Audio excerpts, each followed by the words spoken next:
This is my World History Summative. There are many concepts that started in World War I and have continued throughout history. One major concept is internment camps. They may not be seen as much today, but here are three major camps in three major points of history. First, Canadian internment camps in World War I, Japanese internment camps in World War II, and Afghan War, three major camps today. First, Canadian internment camps. Only Turkish, Austro-Hungarians, or Turkish people who were in espionage or did something illegal were subject to internment. In 1916 to 1917, Austrians were paroled to fill labor shortages.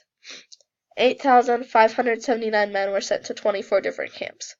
5,954 Austro-Hungarians, 5,000 Ukrainians, 2,009 Germans, 205 Turks, and 99 Bulgarians.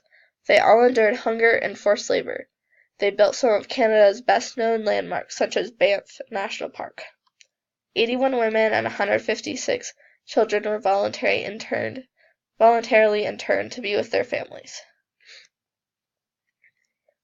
Next are the Japanese internment camps in World War II. They started in 1942 and went until 1945. They affected 117,000 lives.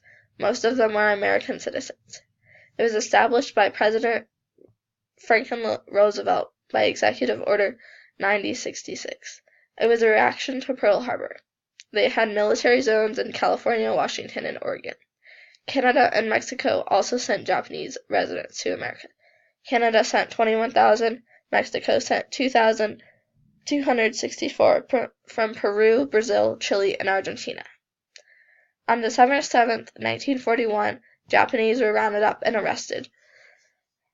In January, families transferred to facilities in Montana, New Mexico, and North Dakota. Unable to inform their families, most of them stayed for the duration of the war.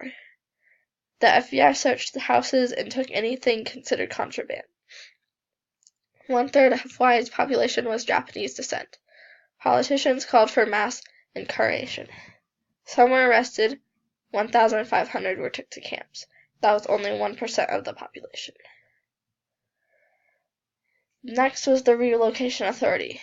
It was established in March 1942 by Milton S. Eisenhower, and only lasted until June 1942, when it was protested for imprisoning innocent citizens. 15,000 Japanese Americans willingly moved out of prohibited areas. They went to assembly centers. The evacuations began on March 24th, and they had a 6-day notice to pack what they could carry.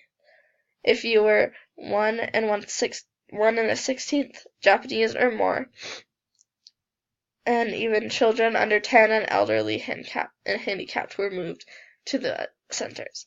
They reported to centers and lived there for months before moved to a camp. The centers were in remote areas and buildings not meant for humans, cow or horse stalls. They offered work but could not be paid more than an army private. There were doctors, teachers, laborers, etc. 1,000 were sent to other states for farm work and 4,000 left for college. Next, they were relocated to the Relocation Center, which was 10 permanent camps. They were barracks with several families living together in communal eating areas. Each center was like its own town with schools, post office, work facilities, and farmland, but all guarded by barbed wire and towers. Riots, death, and violence were common.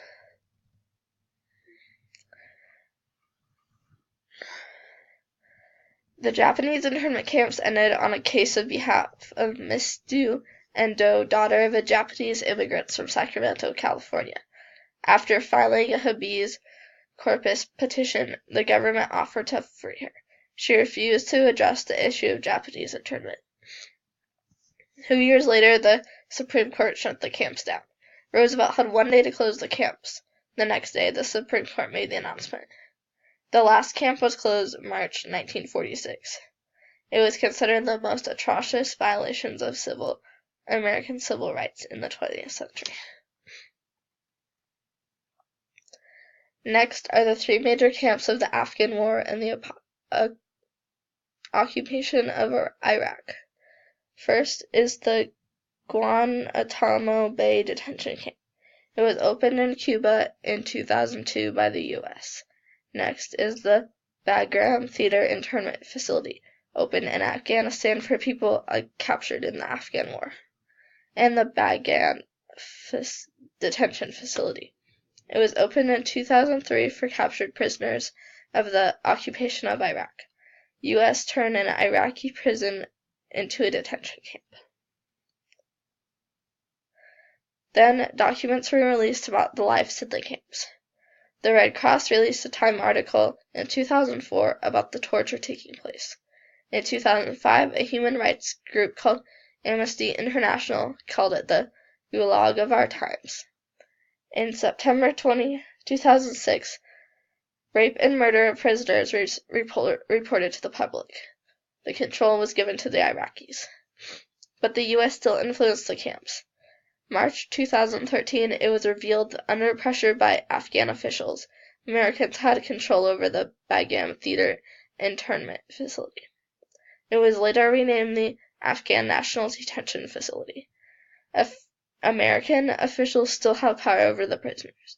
The camps are still open today.